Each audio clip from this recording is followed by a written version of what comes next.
Bueno, mi invitado esta noche es un gran personaje, yo lo aprecio y lo admiro mucho, se llama Alejandro Ordóñez, es un honorable servidor público en Colombia, ha sido procurador general y ahora es precandidato presidencial. Don Alejandro, buenas noches, bienvenido, es un honor recibirlo aquí en el programa. Gracias, Jaime, por su afectuosa y cálida acogida. Encantado, un aplauso para él, por favor. Bueno, ¿cuántos años ha sido usted procurador general en Colombia, Alejandro? Casi 8 años. Casi 8 años. Desde el año 2009. ¿Le ha dejado un buen sabor esa función de servicio público? Muy satisfactoria. Logré representar los derechos ciudadanos, defender las garantías constitucionales, defender el ordenamiento jurídico y combatir con eficacia la corrupción. 8.000 funcionarios públicos fueron sancionados durante mi gestión. 8.000, se dice pronto, pero es mucha gente. Es mucha gente, casi 3 diarios. ¿Fue difícil ser procurador durante la presidencia de Santos? Porque usted inició en 2009 y él un año después juró como presidente. Fue difícil porque él no comprendió o no comprende que deben haber controles en una democracia. No comprende que la autoridad debe ser limitada. No comprende que uno no puede hacer lo que se le venga en gana. Que fue una de sus afirmaciones más escandalosas durante el plebiscito: haré lo que se me venga en gana. Entonces, desde luego, necesitaba no tener controles. Entonces, él siempre fue refractario a la existencia de controles. ¿No ha respetado los fueros de la justicia? No, él no los ha respetado. Los ha irrespetado permanentemente, en últimas, ha cooptado la institucionalidad. ¿Y contra usted han hecho una batalla de demolición de la personalidad, de linchamiento moral? ¿Lo han acosado? Desde luego, él tiene instrumentos mediáticos, él ha cooptado no solamente los instrumentos institucionales, sino los medios de comunicación y muchos sectores intelectuales del país para lograr desarrollar su agenda y para lograr liquidar cualquier género de control, cualquier género de oposición, cualquier género de discrepancia. ¿Se ha sentido usted perseguido por el gobierno de Santos? Desde luego, el gobierno de Santos intervino, fue muy activo y fue determinante en la decisión que terminó con mi separación del cargo. Incluso con el mayor descaro, con el mayor desparpajo, más bien con la mayor desvergüenza. Un mes y medio antes de la decisión del Consejo de Estado, frente a los medios de comunicación, lo pidió públicamente, si se quiere, lo exigió, lo conminó. Recuérdese que fue mes y medio antes de la campaña de plebiscito. Correcto. Requería no tener controles. ¿Qué es lo peor que le deja Santos a Colombia, en su opinión, don Alejandro?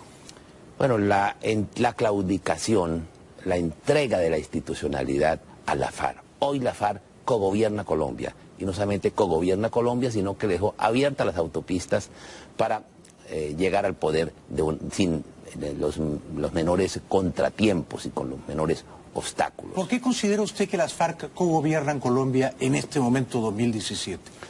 Mire, todo el ejercicio de las facultades que le otorgó el Congreso por intermedio de lo que se denomina el fast track es consultado con las FARC.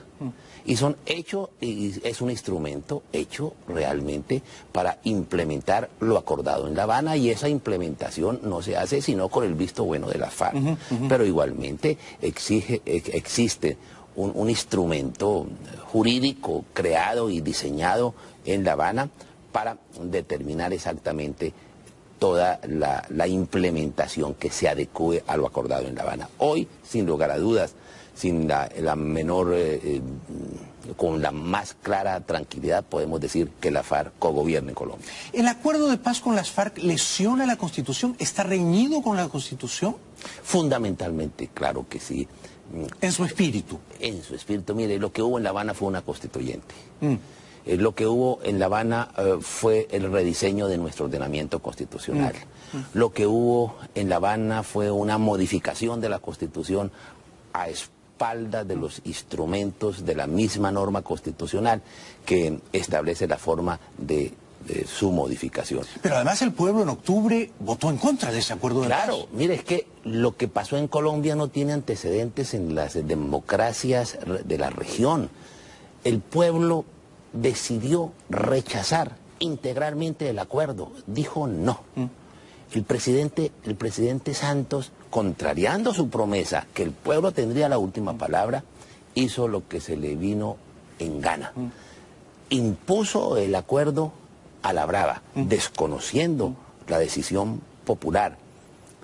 Logró que esa decisión fuera avalada por la Corte Constitucional, donde sustituyeron al pueblo para darle al Congreso la posibilidad de refrendar ese mismo acuerdo que fue, dijéramos, modificado de una manera formal. Fue un acuerdo cosmético, fue un acuerdo Revlon. Sí, correcto. Sí, y la Corte Constitucional permitió que se sustituyera al pueblo para que un Congreso que había sido derrotado 2 o 3 o 4 meses antes refrendara ese acuerdo cosmético. Fue un acuerdo, o es un acuerdo ilegítimo que, dijéramos, fue envenenado por la voluntad dictatorial del presidente.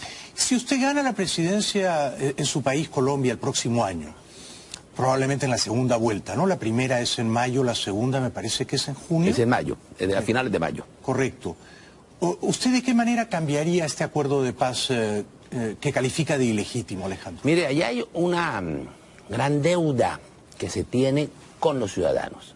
La deuda que se origina por el desconocimiento del 2 de octubre, por el robo de la voluntad popular. Eso, al generar esa ilegitimidad, requiere en unas democracias, ¿cómo se hace ello?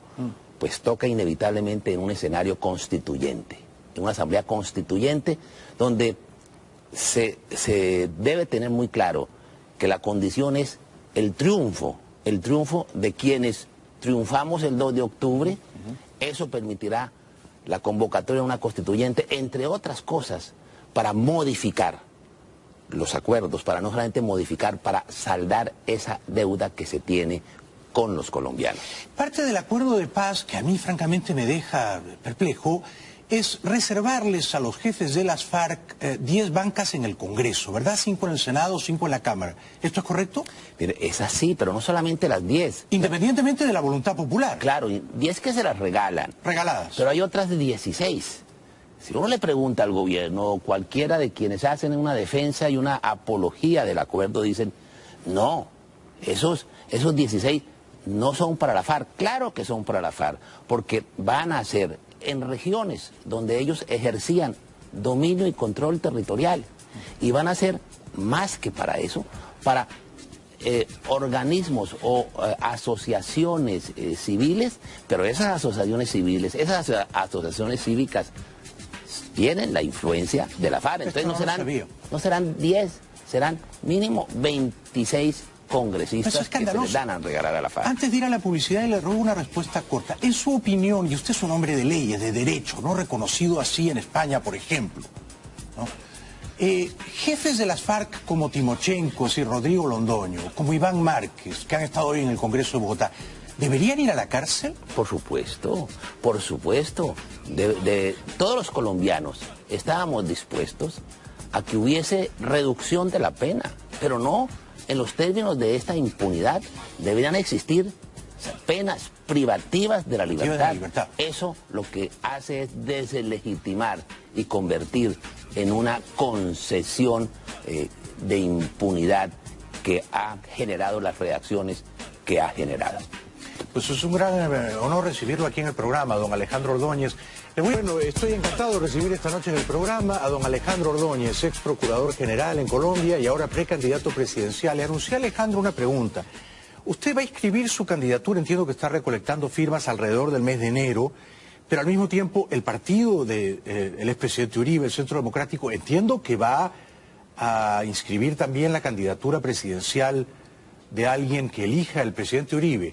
¿Esto es así? Mire, lo razonable, lo prudente, lo patriótico será que la convergencia victoriosa del 2 de octubre escoja un solo candidato para mayo del año entrante, para la primera vuelta. Yo aspiro y espero y quiero que haya unas reglas de juego que sean incluyentes, que sean razonables y que respeten el espíritu del 2 de octubre. Es decir, Colombia le dijo no al castrochavismo. Pero si Uribe dice hagamos unas primarias en el Centro Democrático, ¿usted quisiera participar? ¿Se avendría a participar? No. ¿Por qué? No, porque nosotros ya hemos, junto con el doctor David Name, hemos iniciado la recolección de firmas. Aspiramos a llegar a 400.000, la exigencia legal son 400.000 firmas, un poquito menos. Aspiramos a llegar con 2 millones de firmas. Y aspiramos a que todo este sector victorioso, la Colombia creyente, la reserva activa de la fuerza pública, las bases de los diferentes partidos, incluido el Conservador y otros partidos, el Centro Democrático, señale y esté conforme con esta opción. O sea, que usted quiere ser el candidato del uribismo, pero no solo del uribismo. Sí, de la coalición victoriosa, del 2 de octubre, donde está el Centro Democrático, donde está el uribismo y está en las bases conservadoras y están muchas otras organizaciones sociales de víctimas y muchas organizaciones del país. ¿Se puede entender usted con el Partido Conservador? Tengo buenas relaciones con las bases conservadoras, y yo espero que esas bases estén y el mismo partido esté apoyándome en el ejercicio y aspiración presidencial. ¿Cuál cree que va a ser su adversario más formidable? ¿Vargas Lleras, Fajardo, Petro? Mira, la izquierda tiene varios candidatos. Tiene una izquierda stalinista, sectaria. ¿Que la encabeza o personifica quién? Gustavo Petro. Petro. Tiene una izquierda light, que sostiene lo mismo pero con una mejor envoltura, que es el gobernador de Antioquia, sí, el señor doctor Fajardo. Tiene los otros 2 candidatos del establecimiento, el negociador, el doctor de la calle, y el doctor Vargas Lleras, porque el doctor Vargas Lleras va a terminar siendo el mejor candidato del presidente Pero Santos. son ambos candidatos oficialistas, ¿no? Y da la impresión de que Colombia quiere un cambio. Claro, eso hay una gran claridad, hay una gran decisión, hay una gran efervescencia. Colombia quiere dar un timonazo. ¿Por qué en 20, 30 segundos, dígame, por qué quiere usted ser presidente de Colombia? Porque es necesario defender unos principios, defender unos valores, tener el carácter necesario para dar ese timonazo y tener la claridad suficiente para implementar, primero para construir una barrera contra el socialismo del siglo XXI y para rehacer al país, para rescatar el país, para rescatar la institucionalidad, para rescatar el futuro, para lanzar a Colombia a la grandeza. ¿Por qué Santos sacrificó los principios? ¿En aras de qué? ¿De la vanidad, del Nobel de la Paz, de quedar bien con La Habana? Yo no lo entiendo. Yo no sé si él ha tenido principios. Esa es mi duda. Pero cuando era uribista, sus principios no eran los del uribismo. Fue una estrategia para poder llegar al poder. Era una impostura. Fue el gran impostor. El gran fraude electoral fue que se eligió a un presidente Santos con unas ideas y gobernó con otras, pero eso fue una estrategia.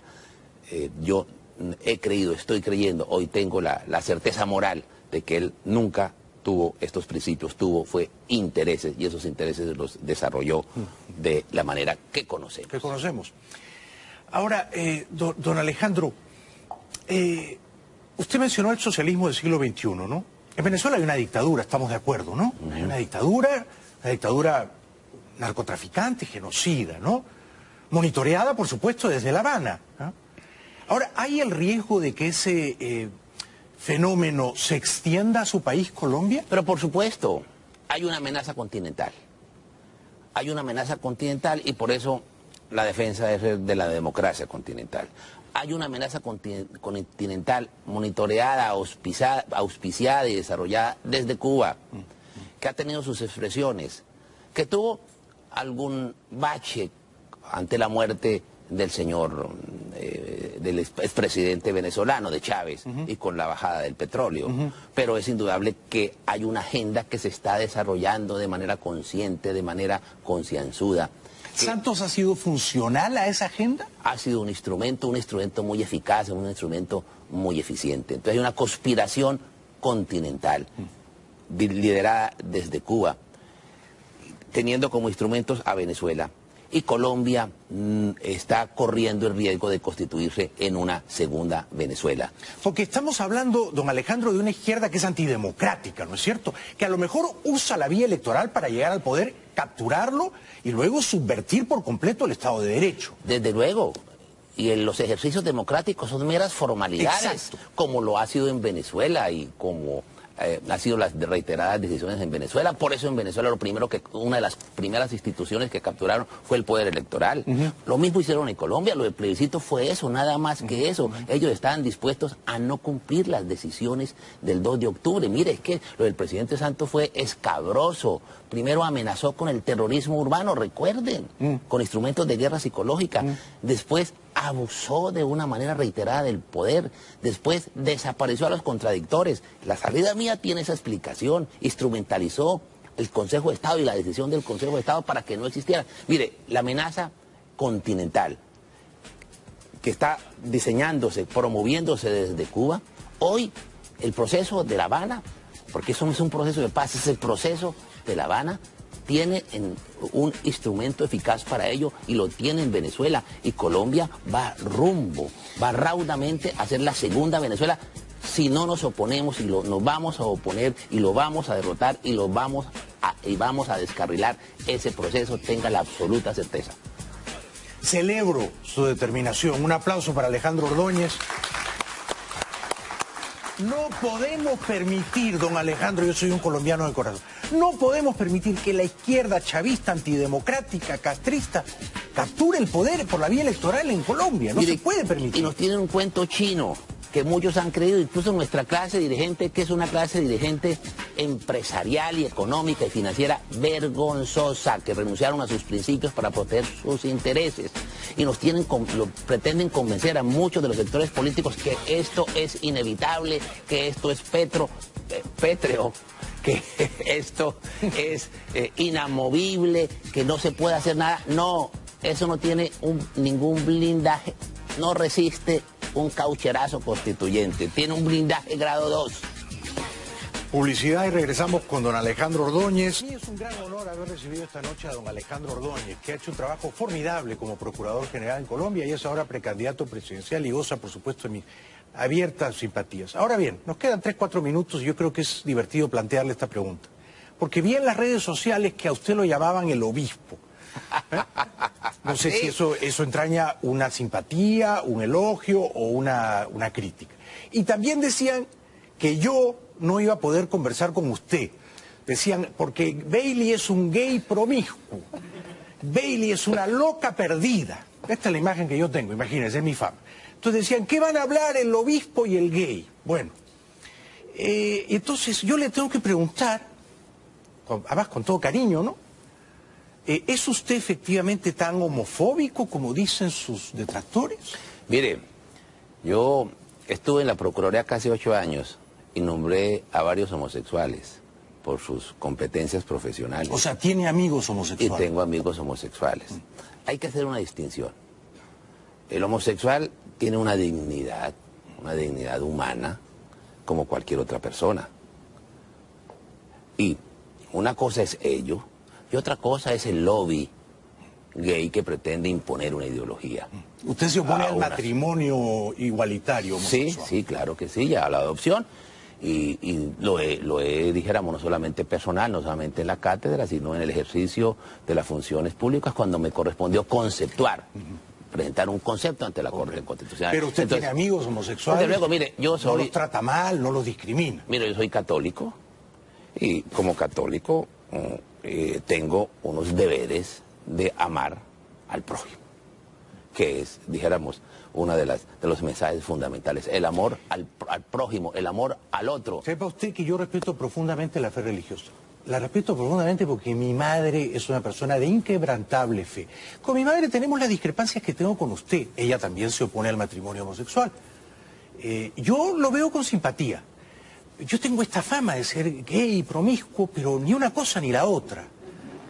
Yo he tratado de ser gay, no he podido.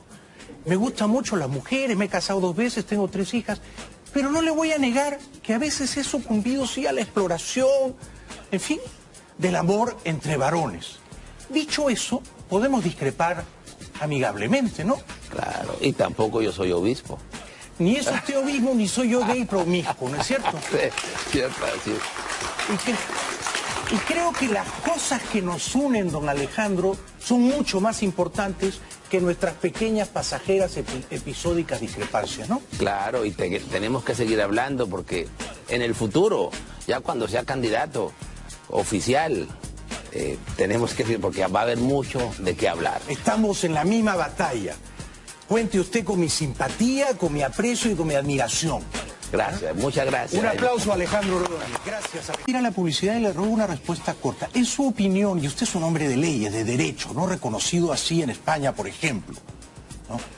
Jefes de las FARC como Timochenko y Rodrigo Londoño, como Iván Márquez, que han estado hoy en el Congreso de Bogotá, ¿deberían ir a la cárcel? Por supuesto, por supuesto. Todos los colombianos estábamos dispuestos a que hubiese reducción de la pena, pero no en los términos de esta impunidad. Deberían existir penas privativas de la libertad. Eso lo que hace es deslegitimar y convertir en una concesión de impunidad que ha generado las reacciones que ha generado. Pues es un gran honor recibirlo aquí en el programa, don Alejandro Ordóñez. Bueno, estoy encantado de recibir esta noche en el programa a don Alejandro Ordóñez, ex procurador general en Colombia y ahora precandidato presidencial. Le anuncié a Alejandro una pregunta. Usted va a inscribir su candidatura, entiendo que está recolectando firmas alrededor del mes de enero, pero al mismo tiempo el partido del expresidente Uribe, el Centro Democrático, entiendo que va a inscribir también la candidatura presidencial de alguien que elija el presidente Uribe. ¿Esto es así? Mire, lo razonable, lo prudente, lo patriótico será que la convergencia victoriosa del 2 de octubre escoja un solo candidato para mayo del año entrante, para la primera vuelta. Yo aspiro y espero y quiero que haya unas reglas de juego que sean incluyentes, que sean razonables y que respeten el espíritu del 2 de octubre. Es decir, Colombia le dijo no al castrochavismo. Pero si Uribe dice hagamos unas primarias en el Centro Democrático, ¿usted quisiera participar? ¿Se avendría a participar? No. ¿Por qué? No, porque nosotros ya hemos, junto con el doctor David Name, hemos iniciado la recolección de firmas. Aspiramos a llegar a 400.000, la exigencia legal son 400.000 firmas, un poquito menos. Aspiramos a llegar con 2 millones de firmas.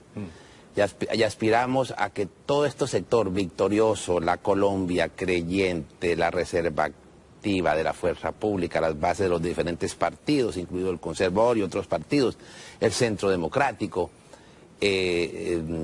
señale y esté conforme con esta opción. O sea, que usted quiere ser el candidato del uribismo, pero no solo del uribismo.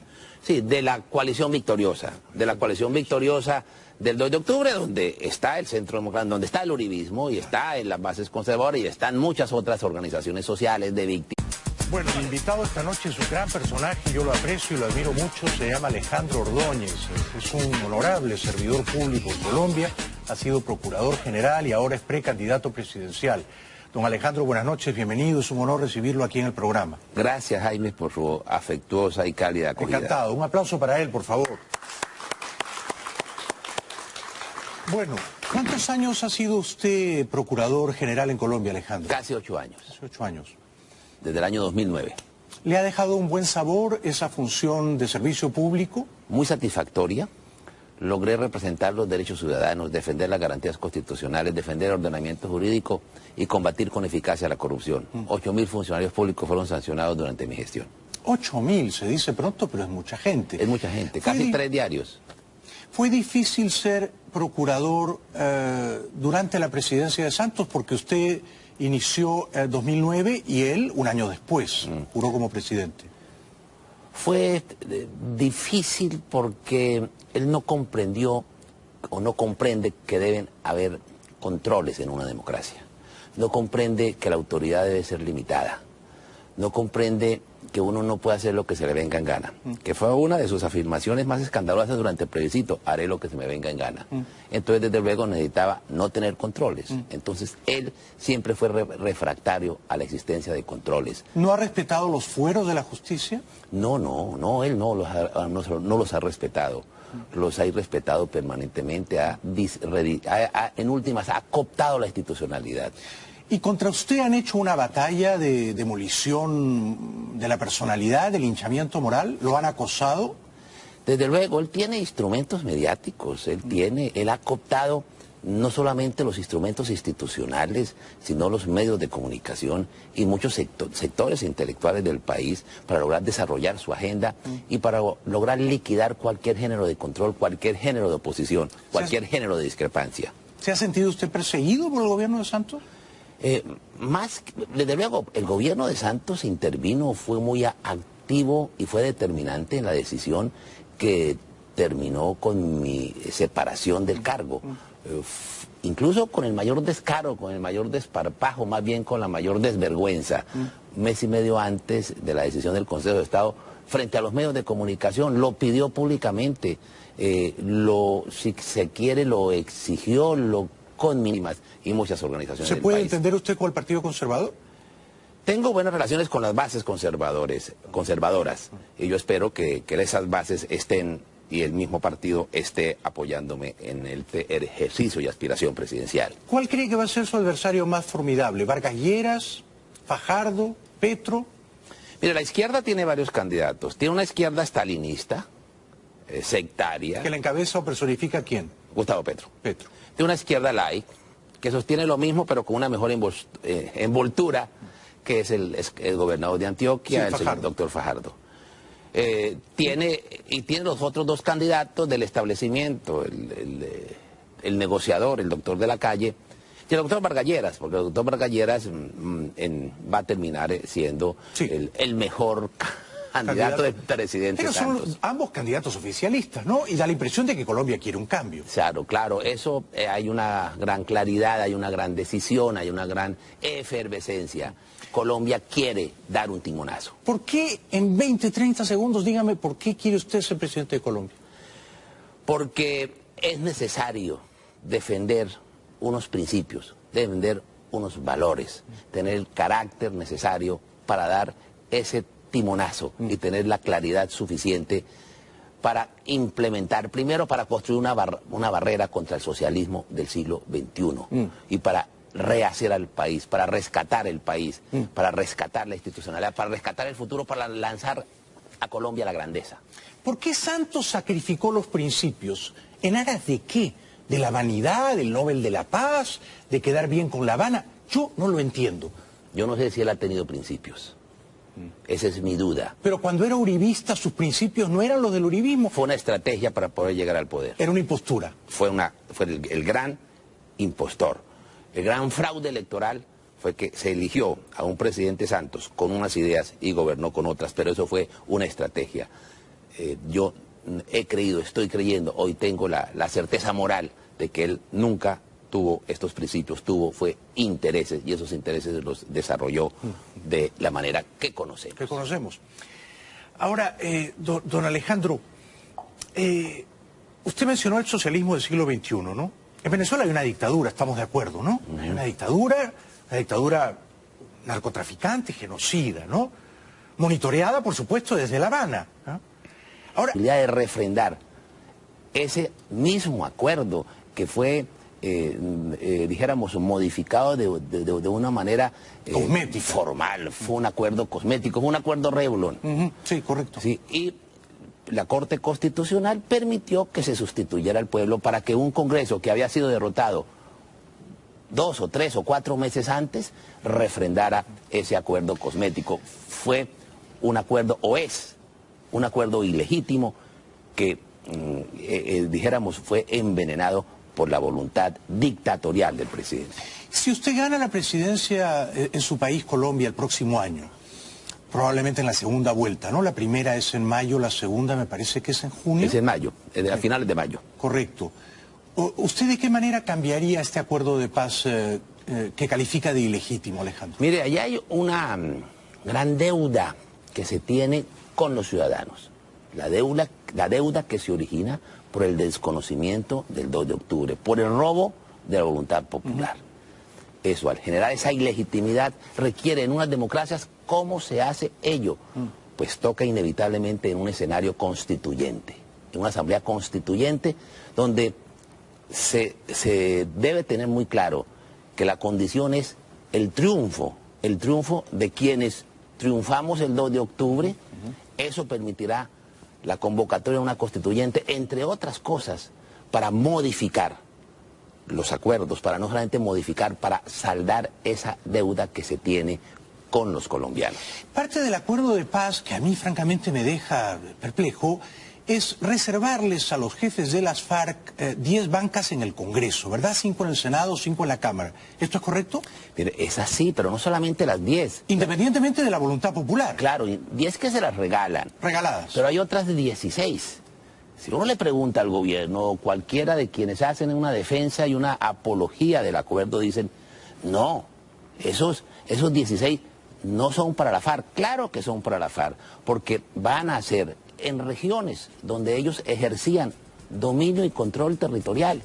Y van a ser más que para eso, para organismos o asociaciones civiles, pero esas asociaciones civiles, esas asociaciones cívicas tienen la influencia de la FARC. Entonces no serán 10, serán mínimo 26 congresistas que se les dan a regalar a la FARC. No, recuérdese que fue mes y medio antes de la campaña de plebiscito. Correcto. Requería no tener controles.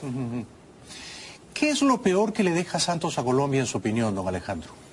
Bueno, la claudicación, la entrega de la institucionalidad a la FARC. Hoy la FARC cogobierna Colombia. Y no solamente cogobierna Colombia, sino que dejó abiertas las autopistas para llegar al poder sin los menores contratiempos y con los menores obstáculos. ¿Por qué considera usted que las FARC cogobiernan Colombia en este momento 2017? Mire, todo el ejercicio de las facultades que le otorgó el Congreso por intermedio de lo que se denomina el fast track es consultado con las FARC. Y es un instrumento hecho realmente para implementar lo acordado en La Habana, y esa implementación no se hace sino con el visto bueno de la FARC. Pero igualmente existe un instrumento jurídico creado y diseñado en La Habana para determinar exactamente toda la implementación que se adecue a lo acordado en La Habana. Hoy, sin lugar a dudas, sin la menor, con la más clara tranquilidad, podemos decir que la FARC cogobierna en Colombia. ¿El acuerdo de paz con las FARC lesiona la Constitución? ¿Está reñido con la Constitución? Fundamentalmente, claro que sí.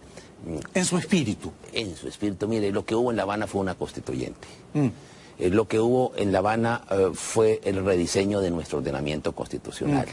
Lo que hubo en La Habana fue una modificación de la Constitución a espaldas de los instrumentos de la misma norma constitucional que establece la forma de su modificación. Pero además el pueblo en octubre votó en contra de ese acuerdo de paz. Claro, mire, es que lo que pasó en Colombia no tiene antecedentes en las democracias de la región. El pueblo decidió rechazar integralmente el acuerdo, dijo no. El presidente Santos, contrariando su promesa que el pueblo tendría la última palabra, hizo lo que se le vino en gana. Impuso el acuerdo a la brava, desconociendo la decisión popular. Logró que esa decisión fuera avalada por la Corte Constitucional, donde sustituyeron al pueblo para darle al Congreso la posibilidad